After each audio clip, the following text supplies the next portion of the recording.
एकनाथ शिंदे यांच्या सभेने जोर धरला। शेवगावमध्ये शिवसेनेच्या विजयाची वाट मोकळी। स्थानिक स्वराज्य संस्थांच्या निवडणुका जाहीर झाल्या आणि सगळीकडे प्रचाराची जोरदार सुरुवात करण्यात आली।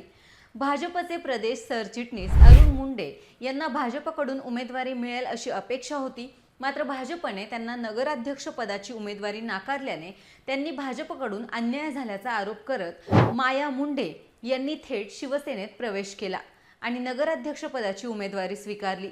त्यानंतर काकडे दाम्पत्याचा त्यांना मिळालेला पाठिंबा हा त्यांच्यासाठी टर्निंग पॉइंट ठरला। निवडणुका जाहीर झाल्यापासून पक्षांतर सुरूच आहे। आता काकडे दाम्पत्याने अरुण मुंडे यांना पाठिंबा देत त्यांचा जनशक्ती पक्ष हा शिवसेना शिंदे गटात विलीन करून घेतला आहे। यासंबंधी प्रचार सभेत उपमुख्यमंत्री एकनाथ शिंदे हे 27 नोव्हेंबरला शेवगावमध्ये येणार होते, मात्र त्यांची ती सभा अचानक रद्द झाली होती। मात्र तीच रद्द झालेली सभा 29 नोव्हेंबरला सुरळीत पार पडली।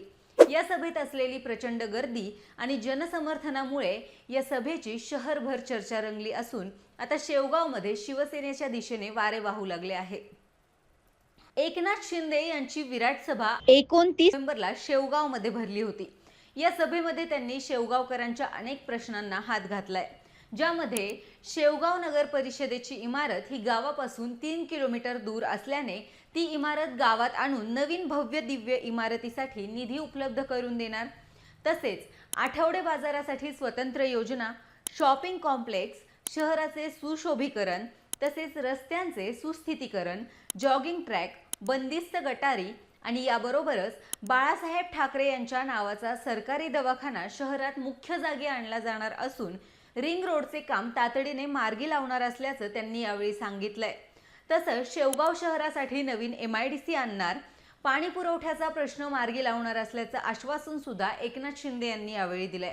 तसेच उपमुख्यमंत्री एकनाथ शिंदे यांनी जाहीर सभेत 2 व्यक्तींना कॉल केले, त्यामध्ये उद्योग मंत्री उदय सामंत आणि पाणी पुरवठा मंत्री गुलाबराव पाटील यांचा समावेश होता।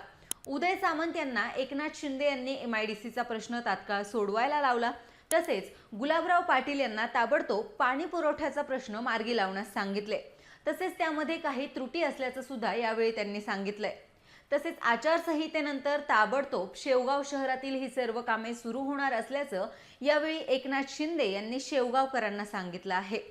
सोबतच शिवसेनेच्या नगराध्यक्ष पदाच्या अधिकृत उमेदवार माया अरुण मुंडे तसेच नगरसेवक पदाच्या उमेदवारांना विजयी करण्याचे आवाहन करताना शेवगाव शहराच्या सर्वांगीण विकासासाठी कटिबद्ध असल्याचे प्रतिपादन उपमुख्यमंत्री एकनाथ शिंदे यांनी केलं आहे। ही सभा शेवगावमध्ये शिवसेनेसाठी टर्निंग पॉइंट ठरली आहे। आता शिवसेनेचे पारडे जड झाल्याचे दिसून येत आहे। माया अरुण मुंडे यांच्याकडून विजयाचे वारे वाहताना दिसून येत आहे। त्यामुळे आता आगामी काळात सत्ता नेमकं कुणाची असणार याचा संभ्रम निर्माण झाला आहे।